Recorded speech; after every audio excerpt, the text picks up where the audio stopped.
वही विकास लेकर के हमारे जनप्रतिनिधि का प्रयास करते हैं, तब कॉलेज का निर्माण होता है, ITI का निर्माण होता है। देवरा बाबा के नाम पर भारतीय जनता पार्टी की डबल इंजन सरकार ने देवरिया में मेडिकल कॉलेज का निर्माण किया।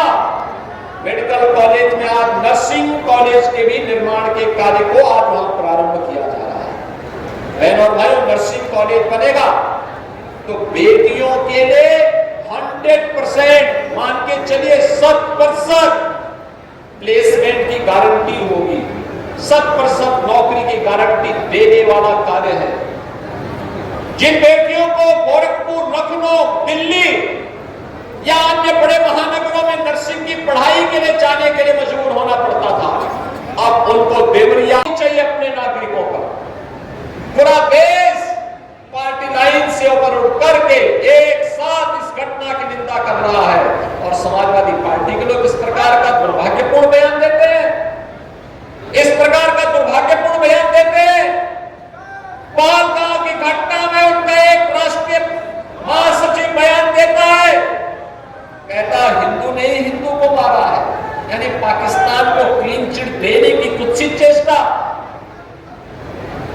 उनका एक सांसद उससे भी घटिया स्तर का बयान देता है।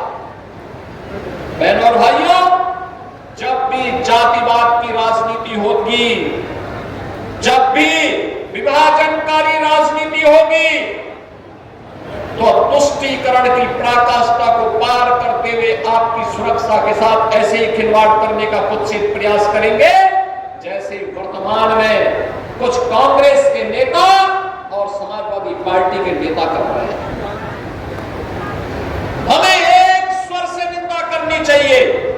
आतंकवाद के खिलाफ देश की लड़ाई प्रधानमंत्री मोदी जी के नेतृत्व में 144 करोड़ के भारत को एक स्वर से लड़ना चाहिए। एक स्वर से प्रधानमंत्री मोदी जी के नेतृत्व में आतंकवाद का नेस्तनाबूद करने के संकल्प के साथ आगे बढ़ना चाहिए। इस संकल्प के साथ अगर हम आगे बढ़ेंगे तो जैसे 10 वर्ष में आपने देश से आतंकवाद को, नक्सलवाद को, उग्रवाद को समाप्त होते हुए देखा होगा, ऐसे ही जो थोड़े तत्व सिर उठाने का प्रयास कर रहे हैं, इनके भी जहन्नुम में जाने के दिन बहुत शीघ्र सामने दिखाई देंगे। और इसीलिए बहनों और भाइयों, आज हम सब आपके बीच इसी बात को लेकर के आए हैं। आखिर देश के बारे में कुछ तो दायित्व होने चाहिए, एक तो सीमा होनी चाहिए, सार्वजनिक जीवन में एक लक्ष्मण रेखा तो होनी चाहिए। जब राजनीतिक पूर्वाग्रहों से ऊपर उठ करके हम देश के बारे में सोचें, समाज के बारे में सोचें, जनता जनार्दन के बारे में सोचें, लेकिन उस संकुचित सोच के साथ कार्य करने वाले लोगों से उम्मीद नहीं की जा सकती, उनसे उम्मीद नहीं की जा सकती। उनके समय में विकास नहीं हुआ।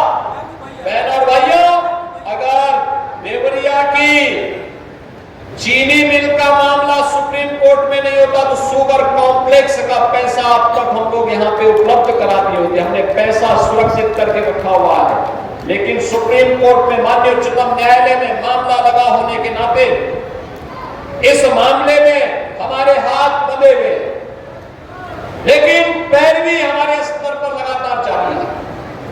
ये मामलों का निस्तारण होता है देवरिया क्षेत्र जनपद में भी। यह कार्यक्रम आगे बढ़ना चाहिए, यहाँ के किसानों की आमदनी बढ़नी चाहिए। पिछले 10-11 वर्ष में जो परिवर्तन आया है, आज अन्नदाता किसान यूपी के अंदर और देश के अंदर आत्महत्या नहीं करता है, आज भूख से मौत नहीं होती है, आज नौजवान प्लान करने के लिए मजबूर नहीं है, आज हर एक तबके के लिए सामाजिक सुरक्षा की गारंटी सरकार दे रही है।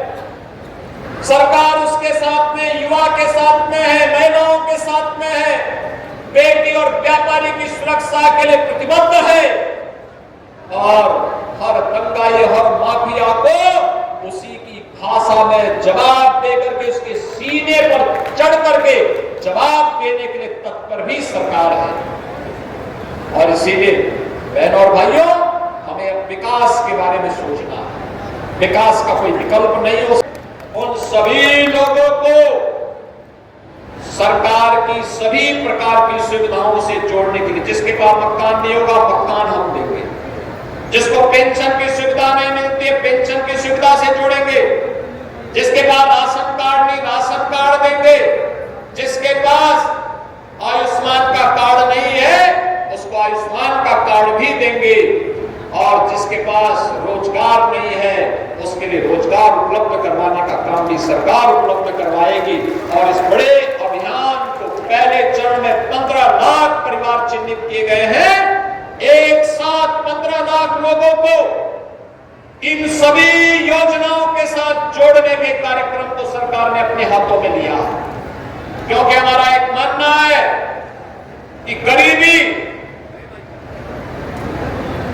यह केवल उस परिवार या उस समुदाय के लिए चुनौती नहीं है, यह सरकार के लिए भी चुनौती होती है। जब कोई माने तो जिन लोगों ने अपने परिवार के विकास तक अपने आप को सीमित रखा था उनसे कोई उम्मीद नहीं की, वे लोग कर भी नहीं सकते थे, क्योंकि संकुचित दायरे में अपने आप को उन्होंने सीमित कर दिया था।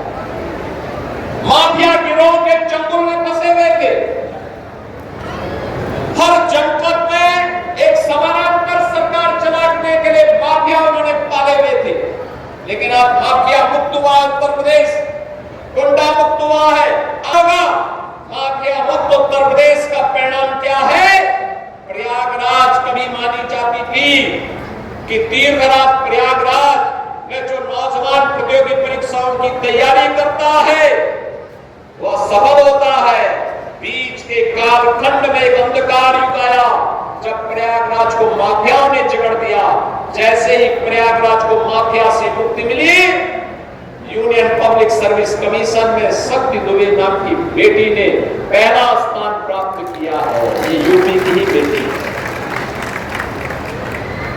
आज वहां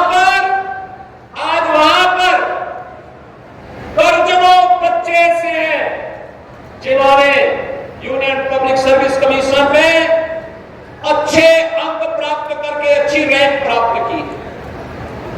बहनों और भाइयों, विकास का पिछली सरकारों का एजेंडा नहीं था।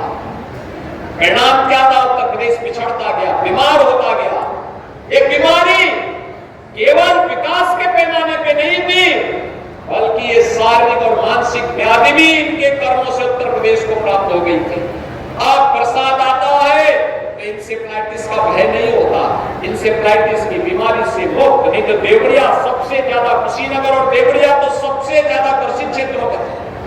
और अब तो आपके कुशीनगर जनपद में महात्मा बुद्ध के नाम पर एक कृषि और प्रौद्योगिकी विश्वविद्यालय का भी निर्माण हो रहा है। बेहतरीन विश्वविद्यालय का निर्माण कर रहा है। आगे